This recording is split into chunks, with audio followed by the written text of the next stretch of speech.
Professeur Hans, pouvez-vous vous présenter? Oui, bonjour monsieur.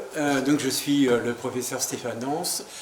Je suis professeur à l'université Versailles-Saint-Quentin en Yvelines, Paris-Saclay, et je suis chef du service d'ORL et de chirurgie cervico-faciale de l'hôpital Foch, à Suresnes.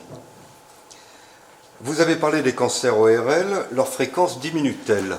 Oui, alors globalement, les cancers ORL, grâce sans doute à toutes les campagnes depuis 50 ans de lutte contre le tabagisme, les cancers ORL globalement diminuent.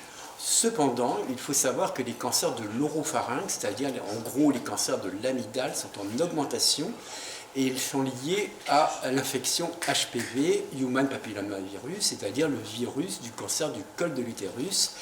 Et c'est l'une des raisons pour lesquelles il est très important de faire vacciner les garçons et les filles avant les premiers rapports sexuels.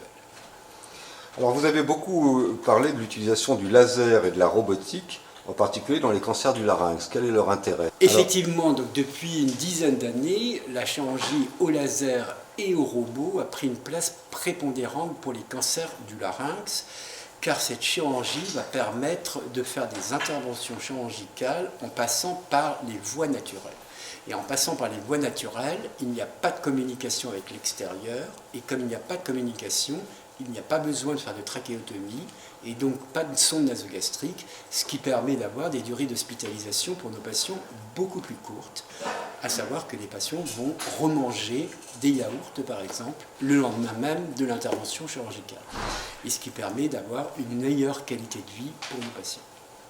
Y a-t-il dans ces traitements des marges de progression?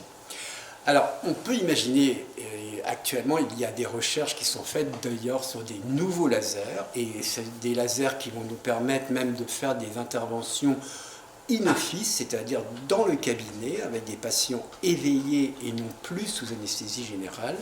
Et au niveau robotique, il y a beaucoup de recherches qui sont faites sur des nouveaux robots qui seront plus dédiés à l'ORL, avec des robots de taille plus petite.